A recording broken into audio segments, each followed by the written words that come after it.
ଓଢ଼ଣା ଧାରାବାହିକରେ ଆପଣମାନେ ଦେଖିବାକୁ ପାଇବେ କି ଜୟା କହିବେ ଦେ ମୋତେ, ଅଂଶକୁ କହିବେ ଦେଖ ବାବା ତୋ ଭାଇ ତୋ ଜୀବନ ବଞ୍ଚେଇଥିଲା, ତୁ ଏକଦମ ଠିକ୍ କରିଛୁ। ତାପରେ ପେପର୍ସ ନେଇ ଜୀବନକୁ ଦେବେ। ଆଉ କହିବେ ଜଣେ ମା ଚାହେଁ ତା ପିଲାମାନେ ଏକାଠି ରୁହନ୍ତୁ, ହେଲେ ତାହା ଏବେ ସମ୍ଭବ ନୁହେଁ। ତମେ ଦିଜଣ ବଞ୍ଚି ଯାଇଛ, ମୁଁ ଏତିକିରେ ଖୁସି ଅଛି। ଜୀବନ କହିବେ ଏତେ ବର୍ଷ ହେଲା ମୁଁ ତୁମକୁ ଘୃଣା କରି ଆସୁଛି, ହେଲେ ଏବେ ମୁଁ ମୋର ଭୁଲ ବୁଝିପାରିଛି, ମୋତେ କ୍ଷମା କରିଦିଅ। ଜୟା ଜୀବନ କହି କୁଣ୍ଢେଇ ଧରିବେ। ଜୀବନ କହିବେ ଅଂଶ ଏବେ ତ ସବୁ ଶତ୍ରୁତା ଭୁଲିଯା।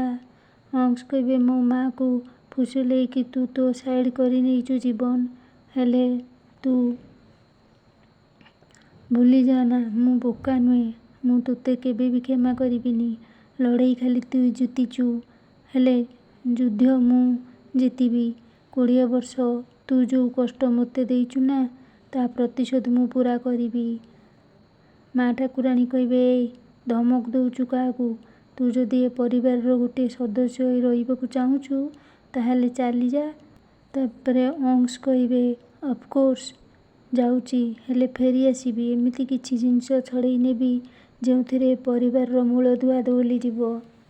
ତୁ ମୋଠୁ ମୋର ସବୁ ଜିନିଷ ଛଡ଼େଇ ନେଇଛୁ ଜୀବନ, ମୋ ମାଆକୁ, ଆଉ ମୁଁ ବି ତୋଠୁ ତୋର ସବୁଠୁ ଦାମୀ ଜିନିଷକୁ ଛଡ଼େଇ ନେବି। ଜୀବନ କହିବେ ରୁହ, ଏବେ ତମେ ବି ଏ ପରିବାରର ଅଂଶ, ସେଥିପାଇଁ ତମେ କୁଆଡ଼େ ବି ଯାଅନି, ଏଇଠି ରୁହ। ଜୟା ଅଂଶକୁ କହିବେ ବାବା ଅଂଶ ତୁ ବି ଏଇଠି ରହିଯା, କେତେ ଦିନ ଏମିତି ପ୍ରତିଶୋଧ ନିଆଁରେ ଜଳୁଥିବୁ? ଅଂଶ କହିବେ ନାଇଁ ମା, ମୋ ଦ୍ୱାରା ଏସବୁ ହେଇପାରିବନି, କାରଣ କାହାଣୀ ଏଯାଏ ଶେଷ ହେଇନି, କାହାଣୀ ଏଯାଏ ଶେଷ ହେଇନି କହି ଅଂଶ ସେଠାରୁ ଚାଲିଯିବେ। ମା ଠାକୁରାଣୀ କହିବେ ଶେଷରେ ଆମର ଘର ପୁଣି ଥରେ ଆମର ହେଇଗଲା। ରଘୁ କହିବ ଅଭିନନ୍ଦନ ମା। ମାନସୀ ମନେ ମନେ କହିବ ମୋ ଖେଳ ତ ଓଲଟିଗଲା, ଏବେ ଉଆସକୁ ଛାଡ଼ି ମୁଁ କୁଆଡ଼େ ଯାଇପାରିବିନି ନା, ମୋତେ କିଛି ଗୋଟେ କରିବାକୁ ପଡ଼ିବ। ଜ୍ୟୋତି ମା ଠାକୁରାଣୀଙ୍କୁ ଆଳତୀ କରିବେ। ମା ଠାକୁରାଣୀ କହିବେ ଖୁସିରେ ରହ।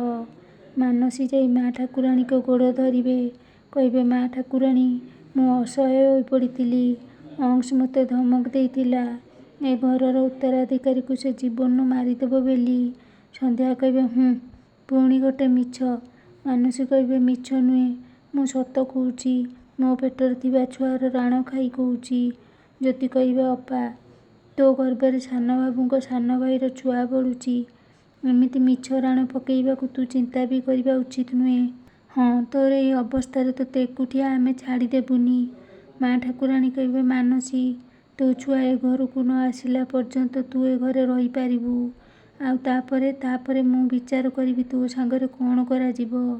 ଜୀବନ କହିବେ ଜେଜେମା ଟିକେ ଭଲ କରି ଚିନ୍ତା କର, କାରଣ ଏଭଳି ସ୍ତ୍ରୀ ଲୋକକୁ ଭରସା କରିବା ଭାରି କଷ୍ଟ। ରାଣା କହିବେ ମୋ ମା ଜୀବନ ଠିକ୍ କହୁଛି।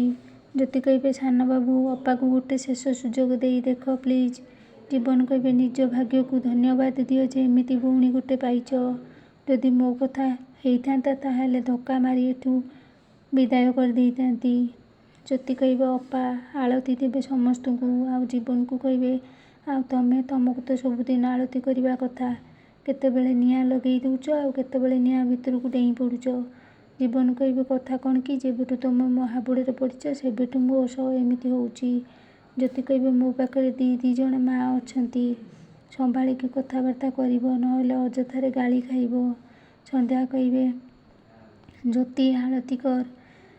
ତାପରେ ଜ୍ୟୋତି ଆଳତୀ କରିବାକୁ ଲାଗିବେ, ଆଉ ଆଳତୀ ଲିଭିଯିବ। ସନ୍ଧ୍ୟା କହିବେ ଇଏ ତ ବହୁତ ବଡ଼ ଅଶୁଭ ସଂକେତ, ଅଂଶ ଯାହା କହିକି ଗଲା ଆଉ ସେମିତି ନୁହେଁ ତ? ଜ୍ୟୋତି କହିବେ ନାଇଁ ନାଇଁ ଶାଶୁମା, ପବନରେ ଲିଭି ଯାଇଥିବ, ଆପଣ ଚିନ୍ତା କରନ୍ତୁନି, ସବୁକିଛି ଠିକ୍ ହେଇଯିବ। ତାପରେ କହିବେ ସାନବାବୁ ତମେ ଦୀପ ଲଗେଇ ଦିଅ। ଜୀବନ ଦୀପ ଜଳେଇବେ, ଆଉ ଥରେ ଜ୍ୟୋତି ଆଳତୀ କରିବେ। ଜୀବନ କହିବେ ତମେ ଚିନ୍ତା କରନି ମା, ସବୁକିଛି ଠିକ୍ ହେଇଯିବ। ସନ୍ଧ୍ୟା ଭାବିବେ ଅଂଶ ମୋ ଜୀବନଠୁ ତାର ସବୁ ଦାମୀ ଜିନିଷ ଛଡ଼େଇ ନେବ, କ'ଣ ତା ମାନେ? ଏପଟେ ଅଂଶ ଡାକ୍ତରଙ୍କଠୁ ରିପୋର୍ଟ ନେବେ, ଆଉ କହିବେ ଏଇ ରିପୋର୍ଟ ବିଷୟରେ ଆପଣ 100% ସିଓର ତ? ଡାକ୍ତର କହିବେ ହଁ। ତାପରେ ଜୀବନ କହିବେ ଠିକ୍ ଅଛି, ମୁଁ ୟାକୁ ଜୀବନ ପାଖରେ ପହଞ୍ଚେଇ ଦେବି। ଅଂଶକୁ ମାନସୀ ଫୋନ୍ କରି କହିବେ, କିଛି ଦିନ ପାଇଁ ତ ଘରେ ରହିଗଲି, ହେଲେ ଜୀବନର ରାଗ ଏଯାଏ ଶାନ୍ତ ହେଇନି। ଅଂଶ କହିବେ, ଚେଷ୍ଟା କର ତାକୁ ଭୁଲେଇବାକୁ।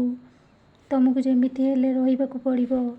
ହେଲେ ଅଂଶ ଏଥର ଯଦି ସଫଳ ନ ହୁଅ, ତାହେଲେ ମୋଠୁ ଆଉ କିଛି ଆଶା କରିବନି। ଅଂଶ କହିବେ, ଏଥର ଫେଲ୍ ହବ। ଆଜି ରାତି ଜୀବନ ଆଉ ଜ୍ୟୋତିଙ୍କର ଶେଷ ରାତି। ଜୀବନ ଆଉ ଜ୍ୟୋତି ନିଜ ରୁମ୍କୁ ଆସିବେ। ଜୀବନ କହିବେ, ମୁଁ ଜାଣିଛି ତମେ କ'ଣ ଭାବୁଛ। ତମେ ଏପର୍ଯ୍ୟନ୍ତ ମୋତେ କ୍ଷମା କରିପାରିନ ନା।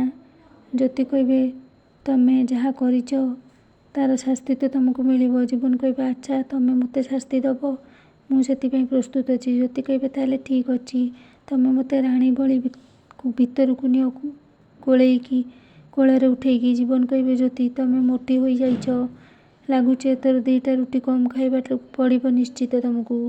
ଜ୍ୟୋତି କହିବେ, ଲାଗୁଛି ତମେ ଦୁର୍ବଳ ହେଇଯାଇଛ। ଜୀବନ କହିବେ, ସାରା ଜୀବନ ତମ ଓଜନ ଉଠେଇବା ପାଇଁ ମୁଁ ପ୍ରସ୍ତୁତ ଅଛି।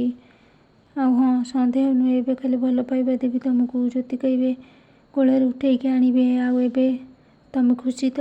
ଜ୍ୟୋତି କହିବେ, ହଁ। ଆଉ ଗୋଟେ କଥା, ତମ ଆଲମାରୀରେ ମୋ ଶାଢ଼ୀ ରଖିବାକୁ ଜାଗା ଦେବ। ଜୀବନ କହିବେ, ଆଲମାରୀରେ? ହଉ ଠିକ୍ ଅଛି। ଆଉ କେତେ ଶାଢ଼ୀ ରଖିବ? ଆସ, ମୁଁ ମୋର ସବୁ ଡ୍ରେସ୍ କାଢ଼ି ଦେଉଛି। ଆଉ ମୋତେ ଲାଗୁଛି ଭୁଲରେ ମୁଁ ତମ ଶାଢ଼ୀ ପିନ୍ଧି କାମକୁ ଚାଲି ଯାଇପାରେ। ଦେଖ କେତେ ନୂଆ ଶାଢ଼ୀ ଅଛି। ଆଉ ଦେଖ, ଏ ଶାଢ଼ୀ ତମେ ଜମା ପିନ୍ଧିନ। ଜ୍ୟୋତି କହିବେ, ମୁଁ ଏ ଶାଢ଼ୀ ପିନ୍ଧିଛି, ହେଲେ ତମେ ଭୁଲି ଯାଇଛ। ଜୀବନ କହିବେ, ହଁ ଭୁଲି ଯାଇଛି, ହେଲେ ତମେ ମନେ ପକେଇ ଦେଇଥାନ୍ତ। ଜ୍ୟୋତି, ତମ ମନକୁ ଏ ସାମାନ୍ୟ କଥାରେ ଏମିତି ରାଗିବାର କ'ଣ ଅଛି? ଏ ଶାଢ଼ୀରେ ଏମିତି ଖାସ୍ କ'ଣ ଅଛି? ଜ୍ୟୋତି କହିବେ, ତମ ମନକୁ ଯାହା ଆସୁଛି କର, କହି ସେଠାରୁ ଚାଲିଯିବେ। ତ ହଁ ଦର୍ଶକ ବନ୍ଧୁ, ଆପଣଙ୍କର ପ୍ରିୟ ଧାରାବାହିକଟି ଯଦି ଭଲ ଲାଗିଥାଏ, ତାହେଲେ ଚ୍ୟାନେଲଟିକୁ ଲାଇକ୍, ସେୟାର ଆଉ ସବସ୍କ୍ରାଇବ୍ କରିବା ପାଇଁ ଭୁଲିବେନି।